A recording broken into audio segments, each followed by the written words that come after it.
여러분, 40년을 알고 지낸 사람이 있었습니다. 같은 동네에서 아이들을 키우고 명절마다 음식을 나눠 먹고 경조사에 빠지지 않던 사이였습니다. 그런데 어느 날 정말 중요한 순간에 그 사람이 등을 돌렸습니다. 갑자기요? 아닙니다. 돌이켜보면 신호는 처음부터 있었습니다. 밥을 먹을 때 젓가락이 항상 자기 앞접시를 향했고, 악수를 할 때 손이 늘 위에서 내려왔고, 나란히 걸을 때 보폭이 항상 반 걸음 앞서 있었습니다. 다 보고 있었는데 보이지 않았던 겁니다. 우리는 살면서 셀 수 없이 많은 사람을 만납니다.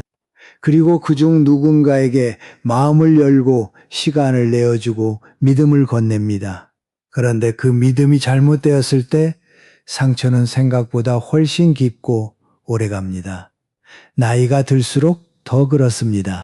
다시 믿을 시간도 다시 시작할 기력도 예전 같지 않으니까요.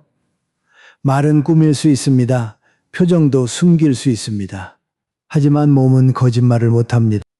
손끝이, 걸음이, 밥 먹는 모습이, 의자에 앉는 자세가 그 사람이 평생 감추고 싶었던 속마음을 조용히 말해주고 있습니다. 오늘은 사람의 몸에서 본성이 드러나는 5가지 신호를 이야기해 보려 합니다. 어렵지 않습니다. 여러분이 이미 보고 있었던 것들입니다. 다만 오늘 이후로는 조금 더 정확하게 읽으실 수 있을 겁니다. 저녁 식사가 끝나고 손님들이 돌아간 뒤 혼자 상을 치워본 적 있으시죠? 그릇을 닦으면서 문득 생각합니다. 아까 그 사람 내 옆에 앉아 있었는데 왜 한마디도 안 했을까? 저쪽에 앉은 그 사람은 웃고 있었는데 그 웃음이 왜 좀 어색했을까? 수저를 놓는 것을 보니까 밥은 별로 안 먹은 것 같은데 왜 배부르다고 했을까? 이상한 겁니다. 같은 밥상에 둘러앉아 같은 음식을 먹었는데 어떤 사람은 따뜻하게 남고 어떤 사람은 묘하게 찝찝한 뒷맛을 남깁니다. 그런데 그게 정확히 뭐 때문인지는 말로 설명하기가 어렵습니다. 그냥 느낌이에요. 그냥 좀 그래요. 우리는 흔히 이렇게 말하고 넘어갑니다.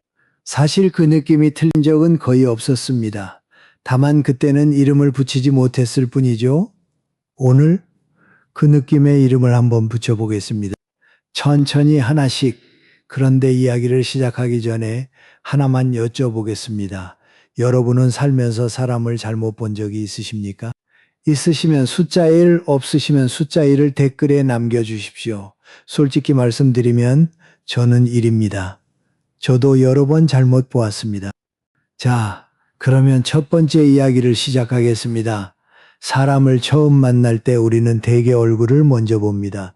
눈빛, 표정, 인상. 그런데 얼굴은 생각보다 많이 꾸며져 있습니다.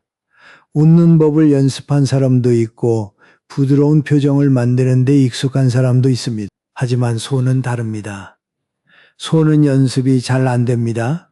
왜 그런지 아십니까? 사람의 뇌는 얼굴 표정을 의식적으로 통제하는 데는 꽤 능숙합니다. 거울을 보면서 연습하니까요. 그런데 손은 거울로 잘 안 봅니다. 그래서 손의 움직임은 대부분 무의식에서 나옵니다. 생각하기 전에 이미 움직이고 있는 거죠. 심리학에서 오래전부터 알려진 사실이 있습니다. 인간의 신체 부위 중에서 의식적으로 통제하기 가장 어려운 곳이 눈 다음으로 손이라는 겁니다. 쉽게 말하면 손은 그 사람의 속마음이 가장 먼저 새어나오는 곳입니다. 제가 아는 분이 한 분 계셨습니다. 박준호 씨 72살. 서울 종로에서 40년 넘게 시계 수리점을 하셨던 분입니다.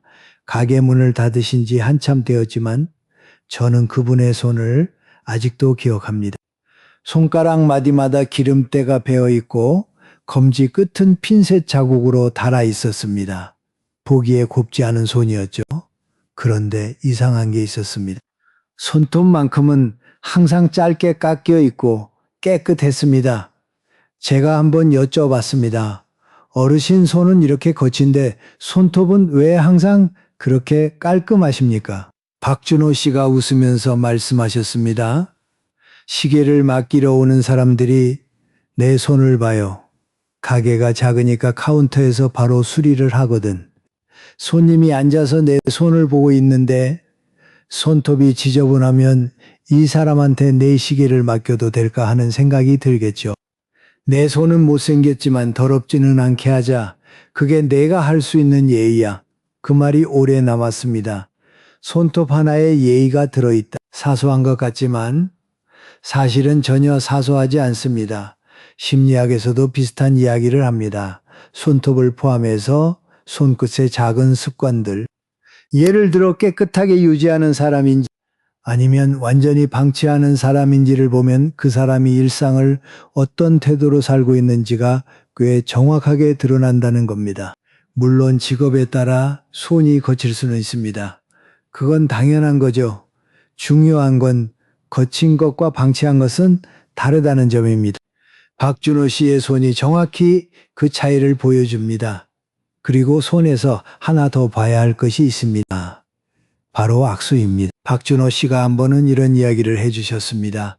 가게를 하면서 별의별 사람을 다 만났는데 악수를 하면 대충 알겠다라는 겁니다. 손을 내밀 때 자기 손등이 위로 오게 해서 상대방 손을 누르듯이 잡는 사람이 있어요. 이런 사람들은 대개 자기가 위에 있다는 걸 보여주고 싶은 거예요. 의식하지 않아도 손이 먼저 그렇게 나가는 거죠. 반대로 손바닥을 살짝 위로 하면서 부드럽게 감싸주듯이 잡는 사람은 진짜 상대방을 존중하는 마음이 몸에 배어 있는 거예요. 실제로 그랬냐고요? 박준호 씨가 말씀하셨습니다. 손등을 위로 하고 악수하던 건물주한테 나중에 보증금을 떼었어요. 그때 생각했죠. 아, 손이 이미 말해주고 있었구나. 물론 악수 한 번으로 사람을 완전히 판단할 수는 없습니다. 하지만 한 가지는 확실합니다. 손은 그 사람이 무의식적으로 세상을 어떻게 대하는지를 보여줍니다.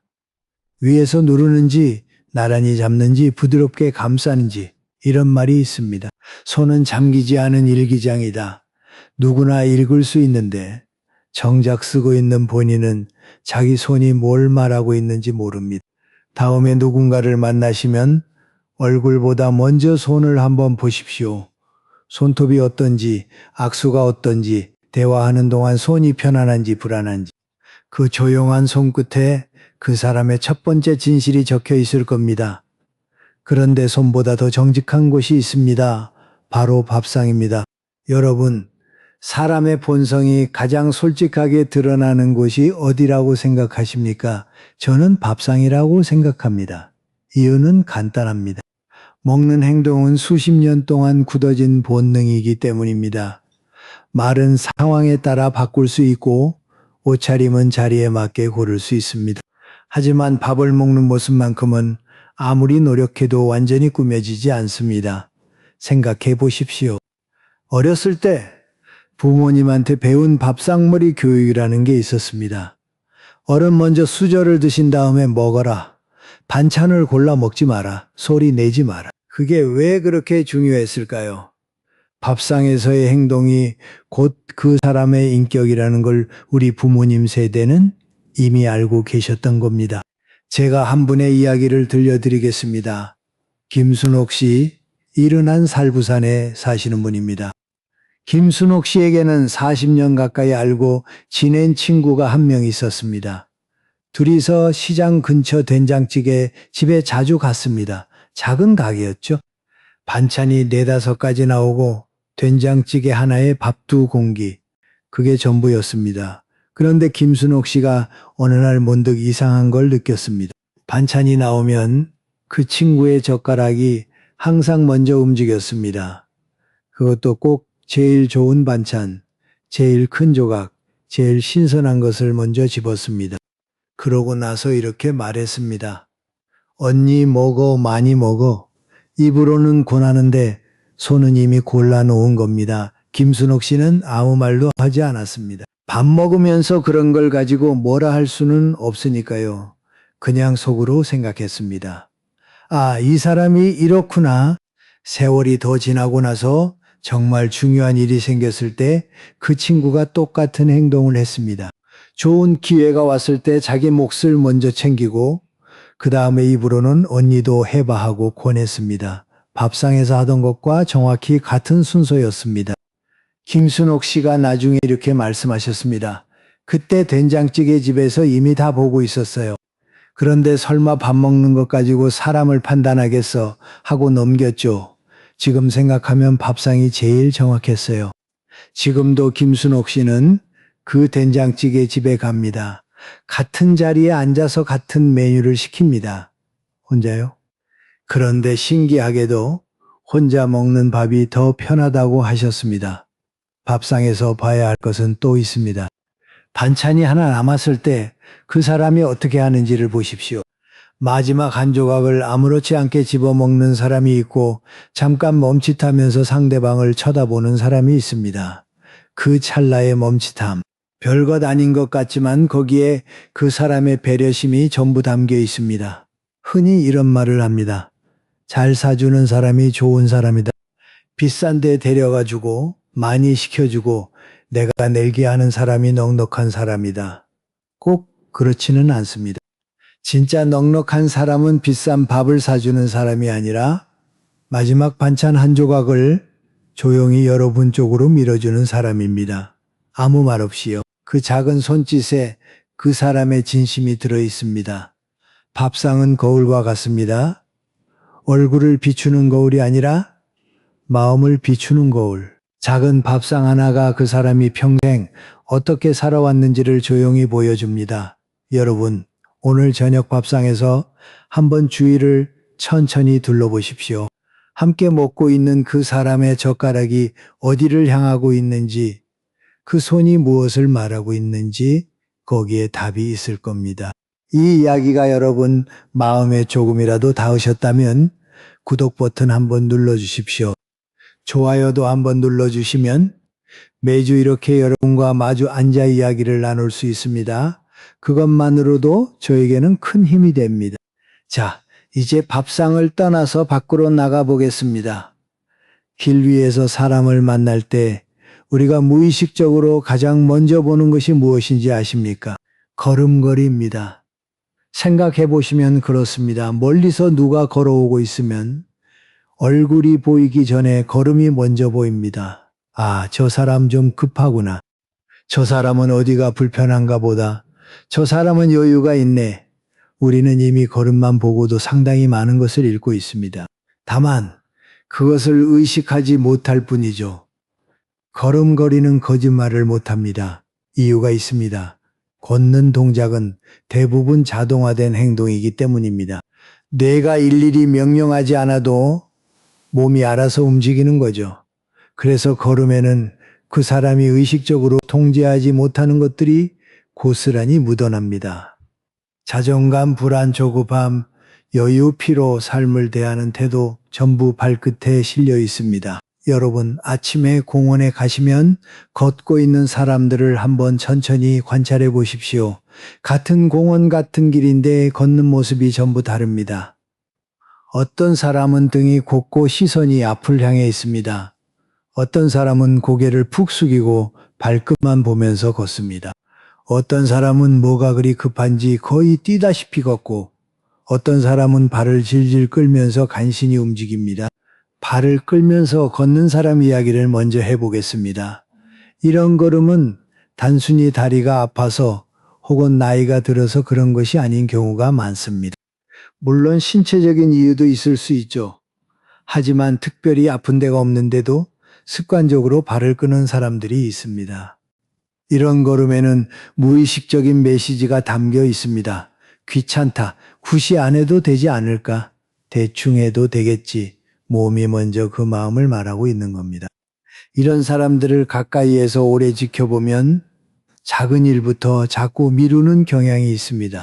약속 시간에 늘 조금씩 늦고 중요한 순간에 한 발 빠지려 합니다. 처음에는 그냥 느긋한 성격이려니 하고 넘기게 됩니다. 그런데 시간이 지나면 함께 있는 사람이 점점 답답해지기 시작합니다. 그리고 정말 여러분에게 도움이 필요한 순간 이런 사람은 거의 확실하게 발을 뺍니다. 걸을 때부터 이미 발을 끌고 있었으니까요. 반대로 지나치게 빠르게 걷는 사람도 주의해서 보실 필요가 있습니다.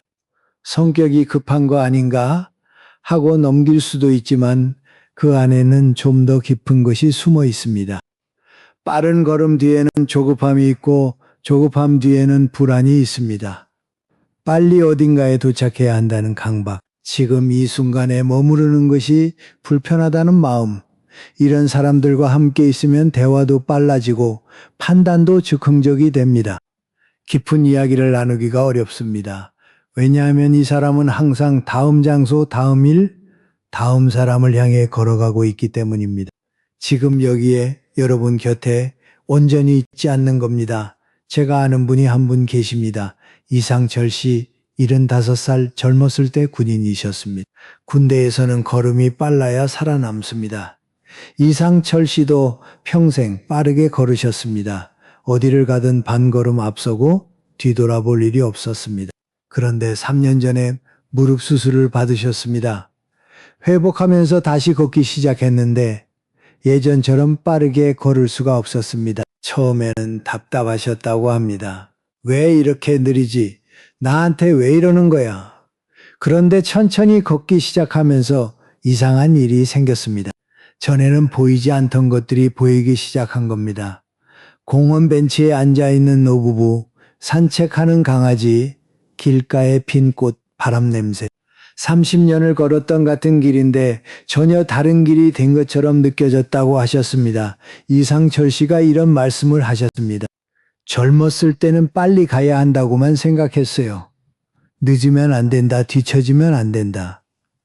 그래서 항상 앞만 보고 걸었죠. 지금은 달라요. 천천히 걸으니까 오히려 더 정확한 곳에 도착하는 느낌이에요. 빨리 간 게 아니라 많이 지나친 거였더라고요. 이상철 씨는 지금도 매일 아침 공원을 걷습니다. 속도는 예전의 반도 안 됩니다. 그런데 신기한 건 집을 나서기 전에 꼭 구두를 닦으신다는 겁니다. 공원에 운동화를 신고 가도 될 텐데 왜 구두를 닦으시냐고 여쭤봤습니다. 그냥요. 밖에 나가는 건데 예의는 갖추고 나가야지요. 걸음이 느려진 사람이 오히려 더 단정해졌습니다. 속도가 줄었는데 품격은 올라간 겁니다. 걸음걸이는 글씨체와 비슷합니다. 급하게 쓴 글씨는 아무리 좋은 내용이어도 읽기가 힘듭니다. 반대로 천천히 또박또박 쓴 글씨는 한자 한자의 무게가 실립니다. 걷는 것도 마찬가지입니다. 빠르다고 좋은 게 아닙니다. 느리더라도 자기 걸음의 무게를 아는 사람이 결국 더 멀리, 더 바르게 갑니다. 잠깐 여기서 한 가지만 더 말씀드리겠습니다. 오늘 이 이야기를 들으시면서 다른 사람의 걸음만 관찰하지 마십시오. 여러분 자신의 걸음도 한번 돌아보십시오. 내가 요즘 발을 끌고 있지는 않은지, 어딘가를 향해 너무 급하게 걷고 있지는 않은지, 내 걸음이 지금 나에 대해 뭐라고 말하고 있을까? 한번 해보시는 건 어떨까요? 내일 아침 집을 나서면서 딱 10분만 의식적으로 걸어보십시오. 운동이 아닙니다. 내 발이 땅에 닿는 느낌, 내 보폭, 내 속도를 그냥 느껴보는 겁니다. 10분이 부담스러우시면 5분도 됩니다. 3분도 괜찮습니다. 그것만으로도 내 걸음이 나에 대해 말해주는 것이 들리기 시작할 겁니다. 자, 지금까지 손과 밥상과 걸음 이야기를 했습니다. 움직이는 것들이 신호였습니다. 이번에는 가만히 있을 때를 이야기해 보겠습니다. 앉아있는 모습, 이것도 사람을 읽는 아주 중요한 신호입니다. 여러분, 누군가와 마주 앉아 이야기를 나눌 때 그 사람이 어떻게 앉아 있는지를 유심히 보신 적이 있습니까? 대부분은 없으실 겁니다. 왜냐하면 우리는 상대방의 말에 집중하느라 몸은 잘 안 보거든요. 하지만 말은 고를 수 있어도 앉는 자세는 잘 골라지지 않습니다. 사람이 앉는 방식에는 그 사람이 지금 이 대화를 어떻게 생각하고 있는지, 상대방을 어떤 존재로 여기고 있는지가 그대로 드러납니다. 몸이 여러분 쪽으로 기울어져 있으면 관심이 있다는 뜻입니다. 반대로 몸이 살짝 문 쪽으로 돌아가 있으면 마음이 이미 밖에 나가 있다는 뜻이죠. 등을 깊이 기대고 팔짱을 끼고 있으면 마음의 문을 닫았다는 뜻일 수 있습니다. 의자 끝에 걸터 앉아 있으면 빨리 일어나고 싶다는 뜻일 수도 있고요. 이게 전부 무의식입니다. 본인도 모릅니다. 하지만 상대방은 느낍니다. 말로는 설명 못해도 이 사람이 지금 나한테 집중하고 있구나, 혹은 이 사람 마음이 여기에 없구나를 몸으로 느끼는 겁니다. 제가 정혜진 씨 이야기를 해드리겠습니다. 74살 서울에 사시는 분입니다. 정혜진 씨에게는 아들이 하나 있습니다. 39살 결혼해서 따로 살고 있습니다. 바쁜 사람이에요. 그래도 한 달에 한 번은 일요일에 찾아옵니다. 점심을 같이 먹고 한두 시간 있다가 갑니다. 정혜진 씨는 아들이 올 때마다 소파를 정리하고 과일을 깎아 놓고 텔레비전을 끕니다. 아들이 오면 이야기를 나누고 싶으니까요. 그런데 아들은 들어오면 정혜진 씨 옆이 아니라 맞은편 소파에 앉습니다. 등을 깊이 기대고 한 손에는 휴대폰을 들고 있습니다. 고개는 화면 쪽으로 살짝 숙여져 있고 이야기를 하다가도 알림이 울리면 눈이 먼저 전화기로 갑니다. 아들이 나쁜 사람입니까? 아닙니다. 바쁜 거죠. 피곤한 거죠. 나름대로 시간을 내서 온 겁니다. 정혜진 씨도 그걸 압니다. 그런데 아들이 돌아가고 나면 맞은편 소파를 바라보면서 묘한 기분이 듭니다. 분명히 같은 방에 앉아 있었는데 왜 이렇게 멀게 느껴지지? 정혜진 씨가 어느 날 이런 말씀을 하셨습니다. 아들을 탓하려는 게 아니에요. 사실 나도 그랬으니까. 내 아버지가 살아계셨을 때 나도 정확히 저렇게 앉았어요. 맞은편에 앉아서 시계를 보면서 빨리 가야 하는데 하고 생각했어요. 아버지가 무슨 말씀을 하셨는지 기억도 안 나요. 그때는 몰랐는데 지금 이쪽에 앉아보니까 알겠어요. 아버지가 뭘 보셨을지 잠시 생각해 보십시오. 여러분의 맞은편에는 지금 누가 앉아 있습니까? 그리고 여러분은 그 사람을 향해 앉아 있습니까? 아니면 문 쪽을 향해 앉아 있습니까? 이건 남의 이야기가 아닙니다. 우리 모두의 이야기입니다. 정혜진 씨네 거실에는 소파가 2개 있습니다. 맞은편 소파 위에 항상 쿠션이 하나 놓여 있습니다. 아들이 올 때마다 정혜진 씨가 미리 갖다 놓는 겁니다. 옆에 앉으라는 말은 한 번도 하지 않으셨습니다. 그냥 쿠션만 놓아둡니다. 매번요. 아들이 그 쿠션의 의미를 알고 있을까요? 아마 모를 겁니다. 하지만 정혜진 씨는 괜찮다고 하셨습니다. 알아도 좋고 몰라도 좋다. 그냥 놓아두는 거야. 나는 여기 있다는 뜻이니까. 옛말에 이런 말이 있습니다. 가까운 데 앉은 사람이 먼 데 사람보다 낫다. 맞는 말이지요. 하지만 저는 이렇게 덧붙이고 싶습니다. 가까이 앉아 있어도 마음이 멀면 가까운 게 아닙니다. 반대로 아무 말 없이 옆자리에 쿠션 하나를 놓아두는 것, 그것이 어쩌면 가장 가까운 거리일 수도 있습니다, 여러분. 다음에 누군가와 마주 앉을 때 한 번만 의식해 보십시오. 내 몸이 그 사람 쪽을 향하고 있는지 아니면 다른 곳을 향하고 있는지 누군가를 바꾸려고 할 필요 없습니다. 그냥 내 자세를 한번 느껴보는 겁니다. 그리고 만약 상대방에게 당신을 존중하고 있다는 마음을 전하고 싶다면 말을 더 잘할 필요가 없습니다. 그냥 몸을 그 사람 쪽으로 돌리십시오. 그것 하나만으로 충분합니다. 지금까지 우리는 손을 보고 밥상을 보고 걸음을 보고 앉는 자세를 보았습니다. 전부 눈에 보이는 것들이었습니다. 그런데 마지막 5번째 신호는 조금 다릅니다. 눈에 잘 보이지 않습니다. 왜냐하면 아무도 보고 있지 않을 때 나오는 행동이기 때문입니다. 사람은 누군가 지켜보고 있다고 느끼면 행동을 고칩니다. 이건 본능입니다.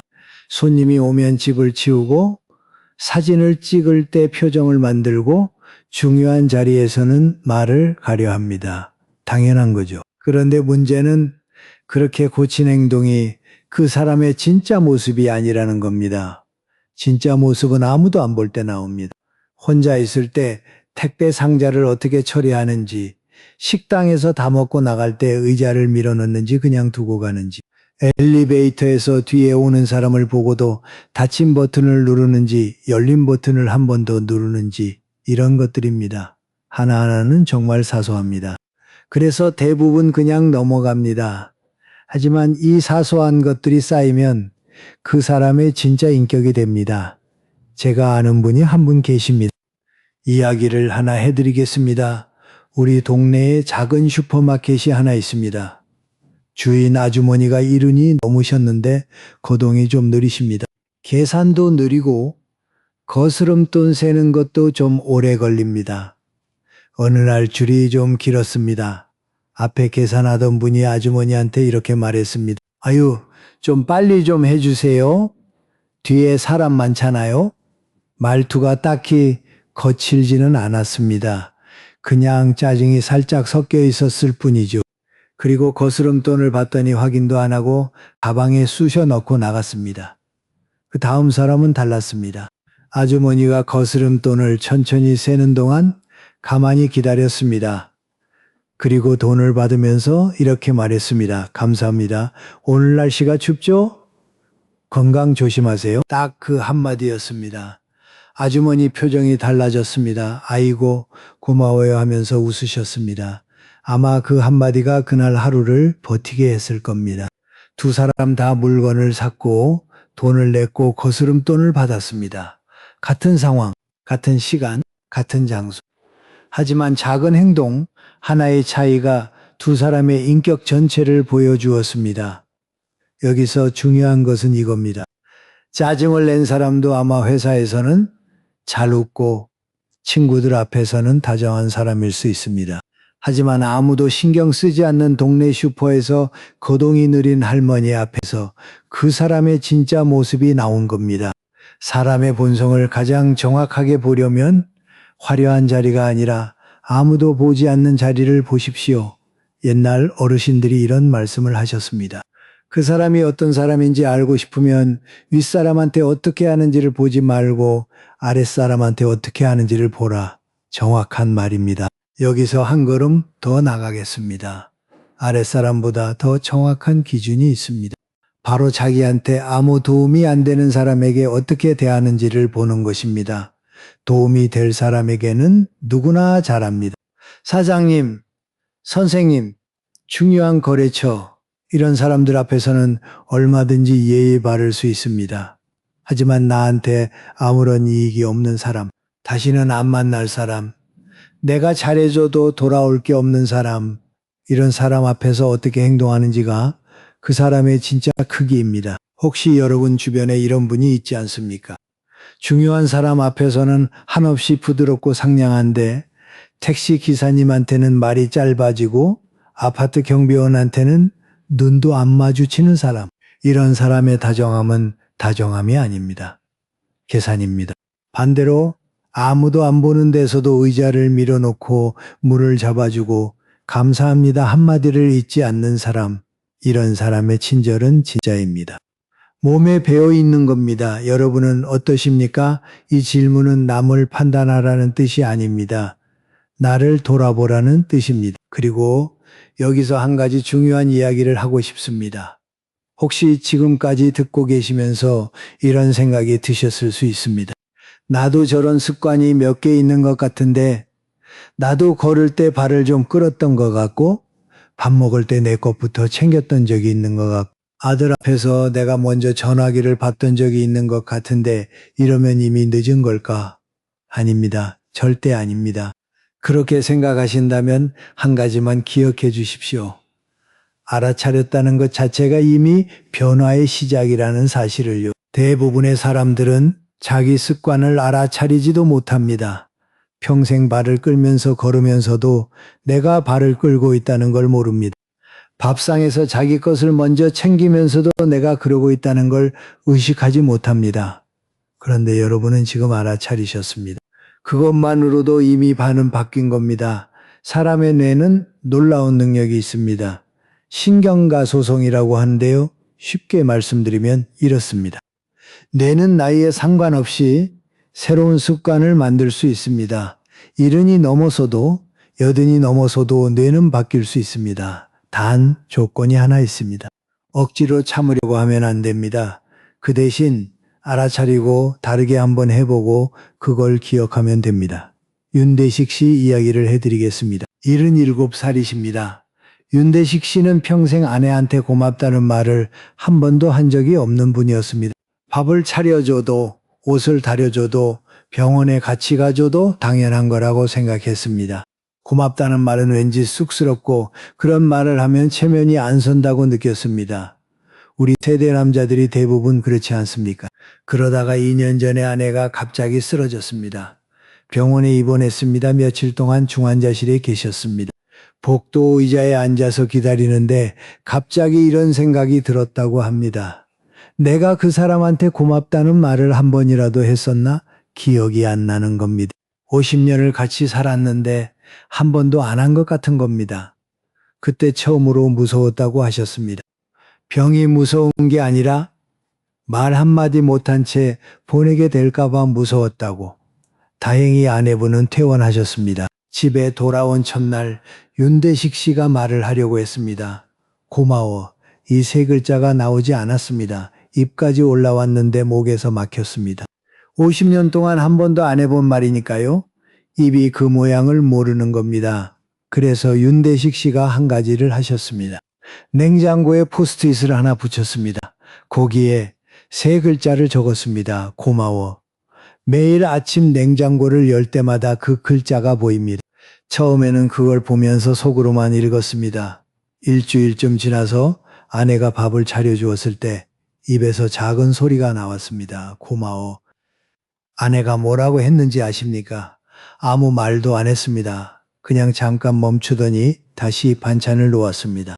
그런데 그날 저녁 반찬이 한 가지 더 많았습니다. 윤대식 씨는 그날부터 하루에 한 번 고마워를 말하기로 했습니다. 매일 한 번. 어떤 날은 자연스럽고 어떤 날은 여전히 어색했습니다. 그래도 멈추지 않았습니다. 석 달쯤 지났을 때 아내가 문득 이렇게 말했습니다. 여보, 목소리가 달라진 것 같아? 윤대식 씨가 나중에 저한테 이렇게 말씀하셨습니다.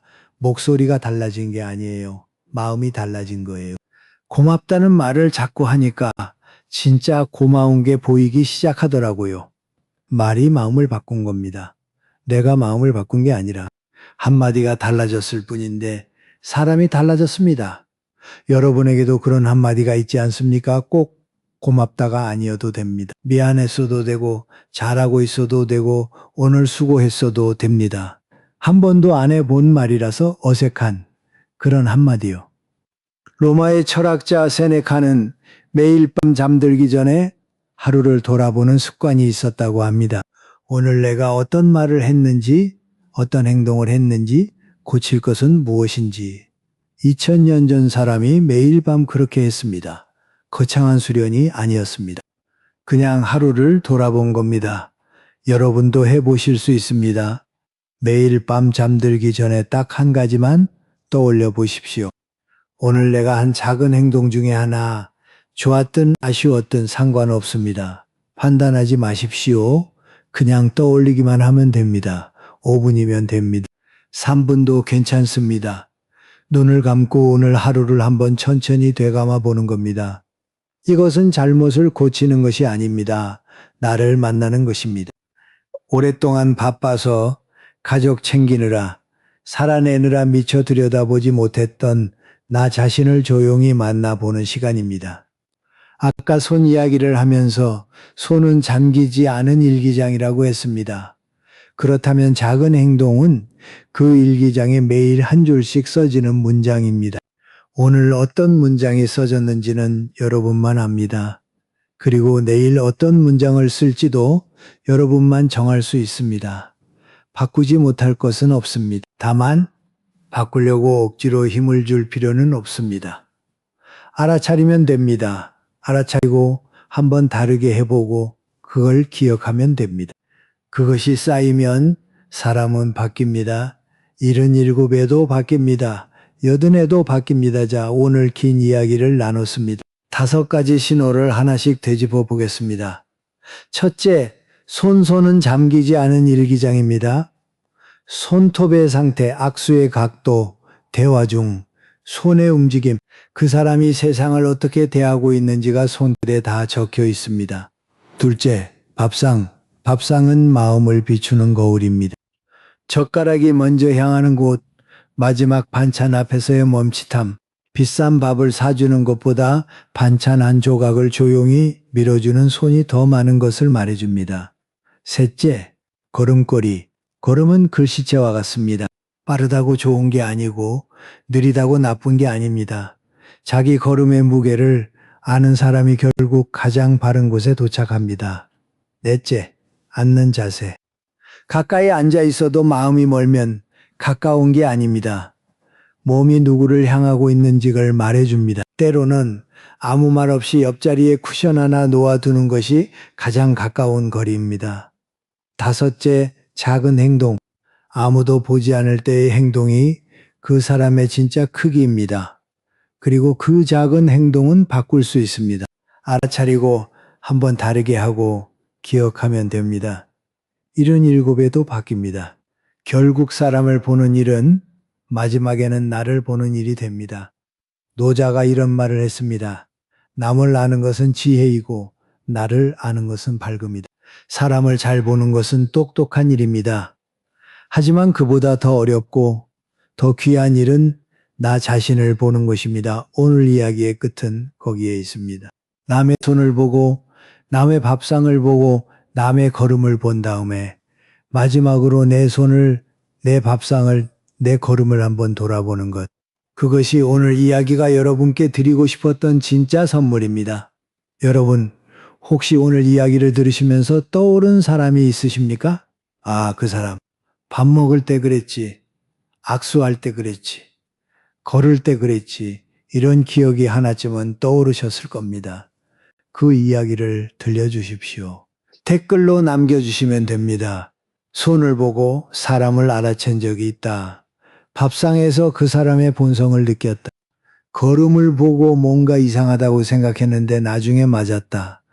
혹은 나 자신의 습관을 돌아보게 되었다. 어떤 이야기든 좋습니다. 여기는 누구도 판단하지 않는 곳입니다. 여러분이 살아온 세월에서 나온 이야기는 그 자체로 값진 겁니다.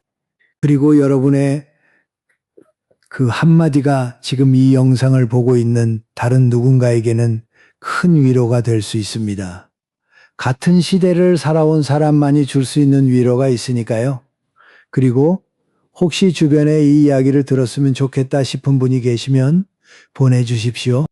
오래된 친구에게, 함께 늙어가는 동네 이웃에게, 멀리 사는 형제에게 영상 하나를 보내는 것도 안부를 묻는 한 가지 방법입니다.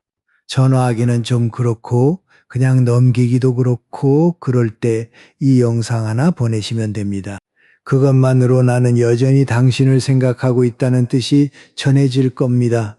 오늘 긴 이야기를 들어주셨습니다. 고맙습니다. 여러분은 이미 사람을 볼 줄 아는 분들입니다. 수십 년을 살아오면서 셀 수 없이 많은 사람을 만나고 실망하고 또 믿어보고 때로는 상처받으면서 지금까지 오셨습니다. 오늘 제가 드린 이야기는 새로운 것이 아닙니다. 여러분이 이미 알고 계셨던 것에 이름을 붙여드린 것뿐입니다. 앞으로도 사람을 만나실 겁니다. 좋은 사람도 그렇지 않은 사람도 있을 겁니다. 다만 오늘 이후로는 조금 더 편안한 마음으로 보실 수 있기를 바랍니다. 판단하려고 애쓰지 않아도 됩니다. 그냥 보이는 대로 보시면 됩니다. 손이, 밥상이, 걸음이, 자세가, 작은 행동이 다 말해줄 테니까요. 그리고 가끔은 거울 대신 자기 손을 한번 들여다보십시오. 내 손이 오늘 무슨 이야기를 하고 있는지, 내 걸음이 어디를 향하고 있는지, 내 작은 행동들이 어떤 사람으로 나를 만들어가고 있는지. 다음에 또 찾아뵙겠습니다. 더 깊은 이야기, 더 따뜻한 이야기로 돌아오겠습니다. 여러분의 오늘 하루가 어제보다 한 뼘쯤 더 평안하시기를 바랍니다.